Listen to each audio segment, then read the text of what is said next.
Sisa pertandingan musim ini masih akan sangat berguna bagi Inter Milan, manajemen klub, dan Christian Chivu untuk menentukan langkah menjelang bursa transfer musim panas. Menurut laporan Tuttosport, keputusan tidak akan diambil hanya berdasarkan satu pertandingan, sehingga kemenangan 3-0 atas Lazio bukan satu-satunya acuan. Meski begitu, laga tersebut memberikan sejumlah sinyal penting yang akan dipertimbangkan klub. Terlebih, Inter disebut memiliki anggaran sekitar 40 hingga 45 juta euro ditambah pemasukan dari penjualan pemain. Sementara itu, dua target utama yang sudah masuk radar adalah Nico Pes dan Manu Kone. Beberapa pemain yang diminta memberikan jawaban berhasil menunjukkan kualitasnya. Josep Martinez, Andy Diouf, dan Petar Sučić dinilai bisa menjadi bagian penting tim musim depan, serta membantu klub menghemat anggaran pemain. Ketiganya sebelumnya juga sudah memberi kesan positif saat membantu Inter menyingkirkan Como lewat comeback pada semifinal leg kedua Coppa Italia. Saat itu, Martinez melakukan penyelamatan penting terhadap peluang Diao saat skor 2-1. Sementara Diouf dan Sučić masuk sebagai pemain pengganti dan mengubah wajah serangan tim, terutama pemain asal Kroasia tersebut. Jika Martinez dipertahankan, Inter bisa menghemat sekitar 20 juta euro yang sebelumnya bisa digunakan untuk mendatangkan Guglielmo Vicario. Di posisi sayap, pelatih disebut sudah berbulan-bulan menggarap peran Andy Diouf. Ia berpeluang menjadi pelapis Denzel Dumfries, posisi yang dinilai sulit dijalankan Luis Henrique, yang menurut laporan tersebut akan dijual. Sementara itu, Sučić memperlihatkan kemampuan bermain sebagai gelandang tengah maupun regista. Ia juga dinilai bisa beradaptasi jika Inter beralih ke formasi 3-4-2-1 dengan dua gelandang di tengah.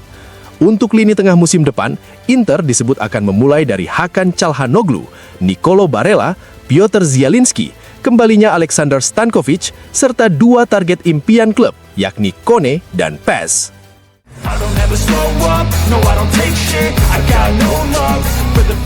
Andy Diouf berpeluang mendapatkan peran penting di Inter Milan. Tetapi hal itu bisa terjadi setelah perubahan posisi dibanding saat pertama kali datang ke klub Nerazzurri. Menurut laporan Corriere dello Sport, pemain asal Prancis itu lebih sering digunakan Christian Chivu sebagai gelandang sayap daripada gelandang tengah. Sang pelatih diyakini melihat potensi lebih besar dari Diouf jika dimainkan di sisi lapangan. Chivu disebut bangga dengan ide tersebut, meski sadar bahwa pemainnya masih membutuhkan proses adaptasi secara taktik. Sebab Diouf belum pernah bermain di posisi itu sebelum datang ke Italia. Penampilan Diouf saat menghadapi Lazio semakin menguatkan keyakinan Chivu. Pelatih Inter itu disebut merasa telah menemukan pemain yang mampu mengubah jalannya laga-laga sulit, terutama saat menghadapi tim yang bertahan rapat. Selain itu, Diouf juga dinilai bisa membantu menjalankan gaya permainan tertentu tanpa merusak keseimbangan tim, hal yang dianggap lebih beresiko jika ia dimainkan di posisi tengah. Jika Diouf berkembang penuh di posisi barunya, kondisi itu juga akan menguntungkan manajemen klub. Inter akan memiliki alternatif internal untuk menggantikan Denzel Dumfries di sisi kanan. Situasi tersebut juga bisa mempermudah rencana penjualan Luis Henrique. Pada bursa transfer musim dingin lalu, pemain itu sempat diminati Bournemouth. Jika dijual, Luis Henrique berpotensi memberikan pemasukan penting bagi klub yang kemudian bisa digunakan untuk memperkuat sektor lain dalam skuad.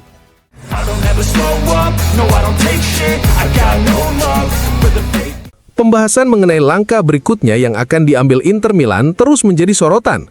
Dalam program Sky Calcio Club, muncul gambaran bahwa Inter bisa saja beralih menggunakan formasi 4 bek pada musim depan. Namun, legenda klub BP Bergomi langsung menyampaikan pandangannya mengenai kemungkinan tersebut. Ia menilai keputusan transfer Inter nantinya juga akan sangat dipengaruhi oleh besarnya anggaran yang tersedia.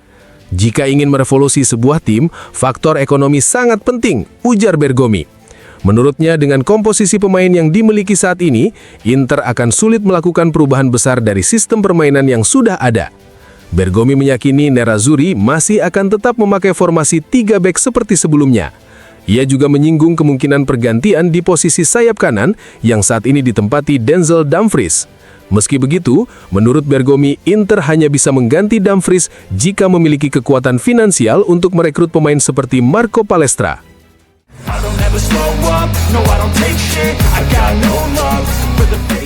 Paulo Di Canio menyetujui gagasan Inter Milan memakai formasi 4-3-1-2 untuk musim depan, seperti yang dibahas dalam program Sky Calcio Club. Menurutnya, sistem tersebut bisa membuat Nerazzurri tetap dominan di kompetisi domestik. Di Canio menilai Denzel Dumfries sudah mampu bermain dalam sistem 4 back. Ia menyebut pemain asal Belanda itu memiliki kemampuan menyerang dan kembali bertahan dengan baik. Dumfries bisa bermain di lini 4, dia punya kemampuan berlari maju dan kembali. Dengan satu bek yang tepat, seorang regista, serta tambahan satu penyerang, Inter seperti ini bisa juara 3 tahun lagi di liga ini, ujar Di Canio. Meski begitu, ia juga mengingatkan bahwa Inter tetap sukses dengan sistem 3 bek karena mampu mencapai final Liga Champions sebanyak 2 kali. Selain membahas taktik, ia juga memberi petunjuk soal kemungkinan bursa transfer Inter. Ia menyebut ada satu pemain tangguh yang tersedia di pasar dan dikenal baik oleh Manuel Akanji. Bukan Nathan Ake, tetapi Ruben Dias, katanya. Namun disebutkan juga bahwa bek asal Portugal itu baru saja menandatangani perpanjangan kontrak hingga tahun 2029 pada musim lalu. Untuk posisi penjaga gawang, nama Guglielmo Vicario disebut berada di posisi terdepan. Vicario menilai kiper itu sedang berada dalam situasi kurang baik dengan Tottenham. Di Inggris, dia punya masalah saat keluar dari sarang seperti banyak kiper lain, tapi di bawah Mistar dia bagus, tutupnya.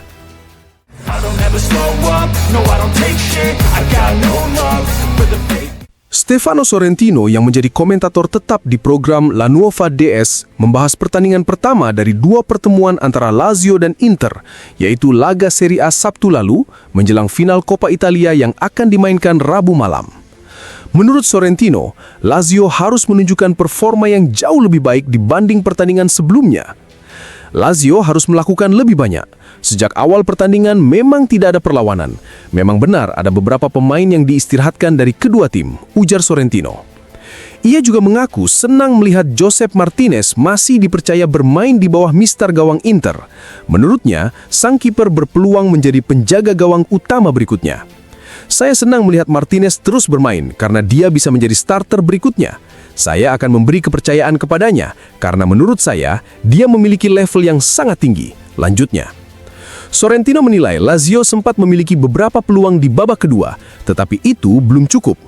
Lazio punya beberapa kesempatan di babak kedua, tetapi mereka harus berbuat jauh lebih banyak. Jika Inter bermain seperti ini dan meningkatkan tempo permainan, saya melihat situasinya akan sangat sulit, katanya.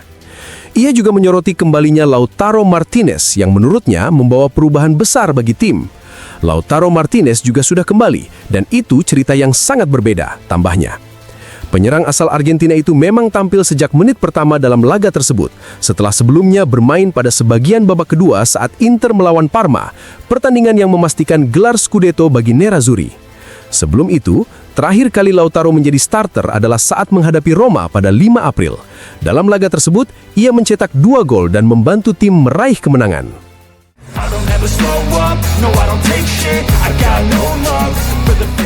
Spekulasi mengenai masa depan Ruben Dias yang sempat mencuat usai pernyataan Paulo Di Canio dalam program Sky Calcio Show langsung ditepis oleh Fabrizio Romano. Romano menjelaskan bahwa situasi sebenarnya sangat berbeda dari kabar yang beredar. Bek asal Portugal itu bukan pemain yang akan habis kontrak, melainkan masih terikat perjanjian bersama Manchester City hingga tahun 2029. Klub asal Inggris tersebut juga masih menganggap Dias sebagai bagian penting dalam proyek tim untuk musim depan. Ia dinilai sebagai kapten dan sosok referensi utama di ruang ganti. Manchester City disebut tidak memiliki rencana melepas sang pemain, terutama karena faktor kepemimpinan yang dimilikinya.